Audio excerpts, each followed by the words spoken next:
మాత్రం కేక్ ఒకటి ఇంకా రాలేదు. పెట్టేశాడా? పెట్టేశాడు. డెకరేషన్ బాగానే చేశాడు. ఈసారి కెమెరా అనేది ఇంకా వచ్చాడా?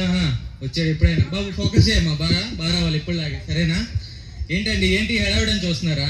ఏం లేదండి, విజయవాడలో నేను ఒక పెద్ద బిజినెస్ మ్యాగ్నెట్ని. నాకున్న 1000 కోట్ల ఆస్తికి ఒక్కగానొక్క నలుసండి, వాడిదే ఈరోజు పుట్టినరోజు. సంవత్సరానికి ఒకసారి వస్తుంది. ఈ మాత్రం గ్రాండ్గా చేయకపోతే ఎలాగా? వాడి ఫ్రెండ్స్ పాస్టర్ గారు వచ్చే టైం అయింది.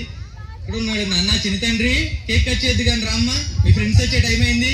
డాడీ అరే ఎంత పెద్దోడైపోయాలో చూస్తున్నా కానీ కూర్చో. మీ ఫ్రెండ్స్ పాస్టర్ గారు వస్తున్నారమ్మా, కేక్ కట్ చేద్దు కానీ, సరేనా? అలాగే డాడీ. వందనాలు పాస్టర్ గారు. వందనాలు. హ్యాపీ బర్త్డే అయ్యా, హ్యాపీ బర్త్డే. కేక్ కట్ చేద్దాం పాస్టర్ గారండి. ఆగనమ్మా, కేక్ కట్ చేద్దాం ఇద్దరు కానీ.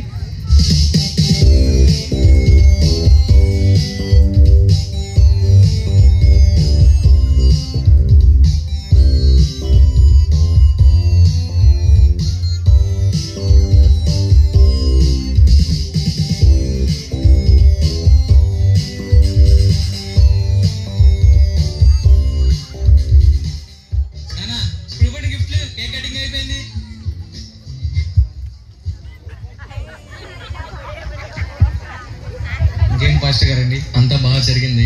బర్త్డే సెలబ్రేషన్ అంతా బాగా జరిగింది. అవును పాస్టర్ గారు. రేపు మన చర్చిలో క్రిస్మస్ జరుగుతూ ఉంది. అవును పాస్టర్ గారు. మీ అందరూ కూడా కుటుంబ సమేతంగా వస్తే చాలా బాగుంటది. అయ్యో పాస్టర్ గారు, క్రిస్మస్ గురించి చెప్పాలా? అసలు క్రిస్మస్ లో పాడే పాటలు, ఆరాధనలు, క్రిస్మస్ లో చెప్పే సందేశము, ఆ రోజు లాస్ట్ లో ఇచ్చే క్రిస్మస్ కేక్, ఇవన్నీ ఎలా మర్చిపోతాం? తప్పకుండా వస్తాం. చాలా మంచిది. క్రిస్మస్ కదా, కొంచెం ముందుగా రండి. ముందుగా అంటే మేము వస్తాం పాస్టర్ గారు, కానీ మా ఆవిడ ఎద్దిందే సర్ది పూసిందే పూసి లేట్ చేస్తా ఉండిద్ది. అవునా? సరేలే కానీ మీరైతే కొంచెం ముందుగా రండి. సరే పాస్టర్ గారు, తప్పకుండా వస్తాము. అమ్మ దీనికి వినపడిపోయినట్టు, దీని అసలే ఏం లేదు పాస్టర్ గారు వెళ్తా అంటే బాయ్ చెప్తున్నా. ఏం లేదు డాడీ. నాన్న రమ్మంటున్నారు డాడీ. ఏం లేదు నాన్న, రేపు క్రిస్మస్ కదా, పాస్టర్ గారు చర్చికి రమ్మని ఇన్వైట్ చేస్తున్నారు. క్రిస్మస్ అంటే నాకు చాలా ఇష్టం డాడీ. కొత్త బట్టలు వేసుకుని వెళ్తే భలే ఉంటది. అవును నాన్న, ఆ రోజు అందరూ చక్కగా రెడీ అయ్యి కొత్త బట్టలతో క్రిస్మస్ సంతోషంతో నిండిపోతారు. అసలు క్రిస్మస్ అంటే ఏంటి డాడీ? క్రిస్మస్ అంటే క్రీస్తు జన్మం నాన్న. క్రీస్తుని గుర్తు చేసుకుంటూ మనం ఆరాధిస్తాం. ఆయన మన కొరకు తాను తగ్గించుకుని భూమి మీదకి వచ్చి జీవించారు. సో ఆయన జ్ఞాపకం చేసుకుంటూ మనం క్రిస్మస్ ని సెలబ్రేట్ చేసుకుంటాం. అంటే క్రిస్మస్ అంటే జీసస్ బర్త్డేనా? అవును నాన్న, జీసస్ బర్త్డే అని ప్రపంచమంతా సెలబ్రేట్ చేసుకుంటుంది. ప్రపంచం అంతా సెలబ్రేట్ చేసుకుంటారా? అవును నాన్న, ధనవంతులు, లేని వాళ్ళు, నల్లోళ్ళు, తెల్లోళ్ళు, వృద్ధులు, పిల్లలు, పెద్దలు అందరూ సెలబ్రేట్ చేసుకునే ఏకైక పండుగ క్రిస్మస్. అయితే ప్రపంచం మొత్తం సెలబ్రేట్ చేసుకున్నారంటే జీసస్ కి చాలా ప్రపంచం నిండా గిఫ్ట్స్ వచ్చేస్తాయి. అయితే రేపు జీసస్ ఇల్లు మొత్తం నిండిపోద్ది. అయితే జీసస్ కి గిఫ్ట్స్ ఏంట్రా? అదేంటి డాడీ, నా బర్త్డేకి ఇప్పుడు ఇన్ని గిఫ్ట్స్ వచ్చినాయా? జీసస్ బర్త్డే కూడా గిఫ్ట్స్ వస్తాయి కదా డాడీ. మనం కూడా చాలా పెద్ద గిఫ్ట్ తీసుకెళ్దాం డాడీ రేపు. మనం జీసస్ గిఫ్ట్ ఇవ్వడం ఏంట్రా? లేదు తీసుకెళ్లాల్సిందే డాడీ. లేదు తీసుకెళ్లాల్సిందే. మాకు ఇస్తాలే. అదే ఇద్దాం డాడీ. ఇద్దాం. సరే మంచి daddy. I love you daddy. I love you to. Christmas కి గిఫ్ట్ అంట. సరే ఏమిద్దాం? జీసస్ కాబట్టి ఒక రోలెక్స్ వాచ్ కొన్నాం. 10 లక్షలకు పోయినా పర్లేదు. కలర్ బాగుంది. అరే ఏ కలర్ తీసుకోవాలి? జిఎస్టీ కదా, ఏ కలర్ అయితే బాగుంటుంది? మాస్టర్ గారిని అడిగితే పోయింది. రేపు అసలే క్రిస్మస్, చాలా మంది వస్తారు. దేవా, అందరికీ ఆనందకరంగా, నీ నామానికి మహిమకరంగా నువ్వే ఈ యొక్క క్రిస్మస్ని జరిగించాలయ్యా. నీ యొక్క సన్నిధిలో నేను ప్రార్థన చేసుకుంటాను. పాస్టర్ గారికి ఫోన్ చేద్దాం.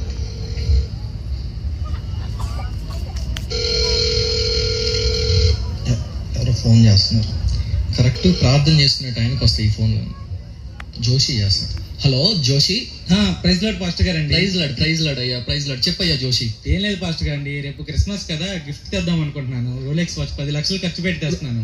10 లక్షల వాచ్ నాకు ఎందుకయ్యా? అయ్యా 10 లక్షల వాచ్ అవసరం లేదు, సరేనా?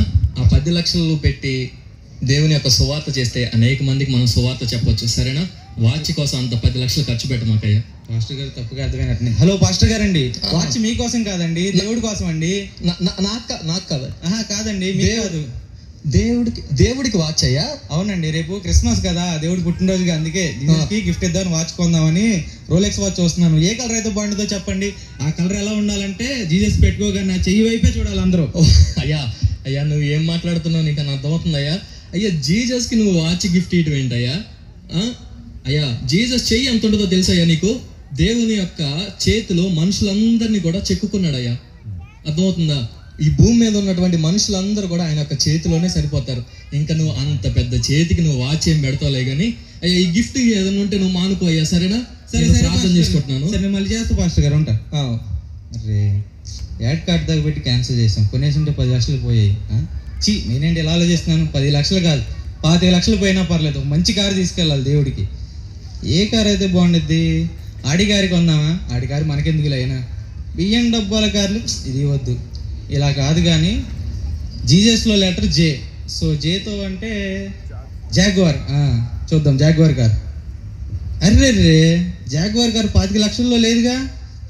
సరే మన చర్చి పేరు మెస్సయ్య ఫెలోషిప్ కాబట్టి సో స్టార్టింగ్ లెటర్ ఎంతో తీద్దాం. ఎంతో ఏముందబ్బా,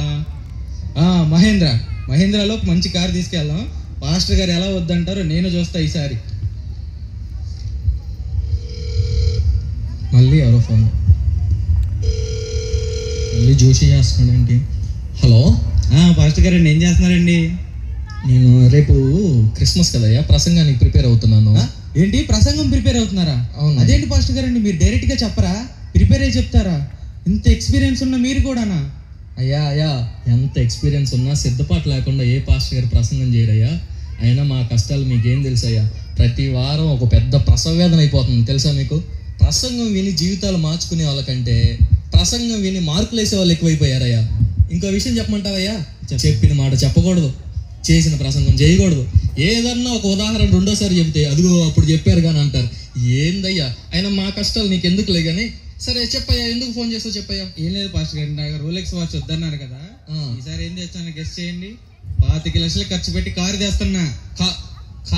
కారు దేవుడికే కదయ్యా కారు. అవును పాస్టర్ గారు, మీకైతే కాదు, ఈసారి బాగా గెస్ట్ చేశారు. అయ్యా దేవుడికి కారు ఏందయ్యా? లేదు పాస్టర్ గారు, ఆ కారు ఎక్కి దేవుడు తిరుగుతూ ఉంటే 2 కళ్ళు చాలు ఉండాలి కారు అంటే. అయ్యా యెషయా గ్రంథంలో 66వ అధ్యాయం 1వ వచనంలో దేవుడికి ఆకాశం సింహాసనంగా భూమి పాదపీఠంగా ఉందంటయ్యా. అర్థమవుతుందా? అంటే దేవుడు కూర్చోవాలంటే ఆకాశం అంత సీట్ ఉండాలి.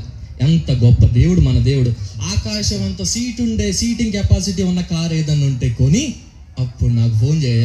అప్పుడు దాకా చేయి మాకు, నేను చాలా బిజీగా ఉన్నాను. సరేనా? పెట్టే ఫోన్ పెట్టి. పాస్టర్ గారు ఏం చెప్పినా గిఫ్ట్ ఇవ్వకుండా చేస్తున్నారు. ఏది అడిగినా కానీ బైబిల్లోని చెప్తున్నారు. నేను కూడా బైబిల్లో నుంచి చూసి చెప్తా.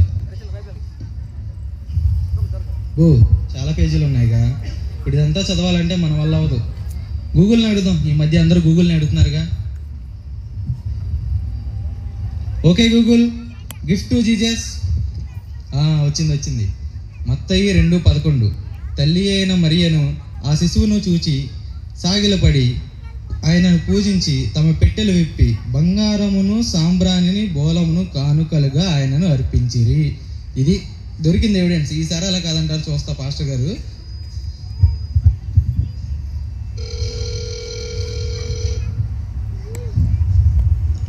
వదిలిపెట్టేలా.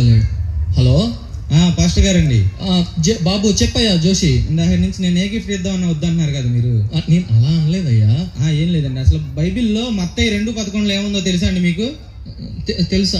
చెప్పయ్యా, నువ్వు చెప్పయ్యా. జ్ఞానులు బంగారము సాంబ్రాణి బోలం తెచ్చారండి యేసుప్రభుకి. నేను రేపు అదే తీసుకొస్తున్నా. అయ్యా జ్ఞానులు బంగారం సాంబ్రాణి బోలం తీసుకొచ్చారంటే జ్ఞానులు యేసుప్రభు వారిని ఒక రాజుగారి లాగా చూశారయ్యా.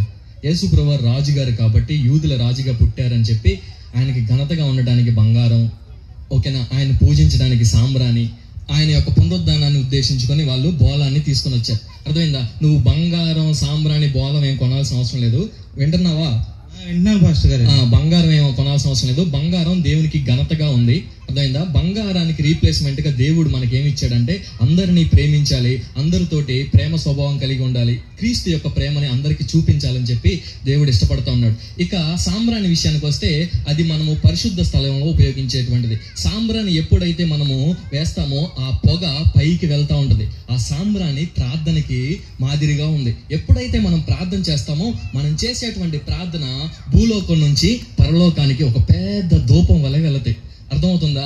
భూమి మీద చేసేటువంటి ప్రార్థనలన్నీ కూడా పరలోకానికి చేరతాయి. మనిషి చచ్చిపోయిన తర్వాత పరలోకం వెళ్తాడు, కానీ ప్రార్థనలు మాత్రము మనిషి బ్రతికుండగానే పరలోకానికి వెళ్తాయి.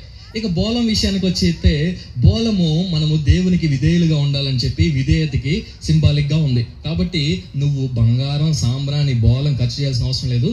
దేవుణ్ణి ప్రేమించి, అర్థమవుతుందా, దేవుని యొక్క మాటలు విని ఆయనకి ఎప్పుడు ప్రార్థన చేస్తూ ఆయనకి నువ్వు విధేయత కలిగి ఉంటే అదే నువ్వు దేవునికి ఇచ్చేటువంటి గొప్ప బహుమానం. సరేనా? రేపు క్రిస్మస్ నువ్వు వస్తావు కదయ్యా, నేను నీతో పర్సనల్ గా మాట్లాడతాను. సరేనా? సరే పాస్టర్ గారు, మీరు ప్రిపేర్ అయిపోయారుగా, నాకు గిఫ్ట్ ఏమైనా తీసుకోవాలని. సరే, అలా కాదయ్యా, అలా వస్తూ మాట్లాడతాను. చూశారు కదండి మా జోషికి వచ్చిన ఆలోచన.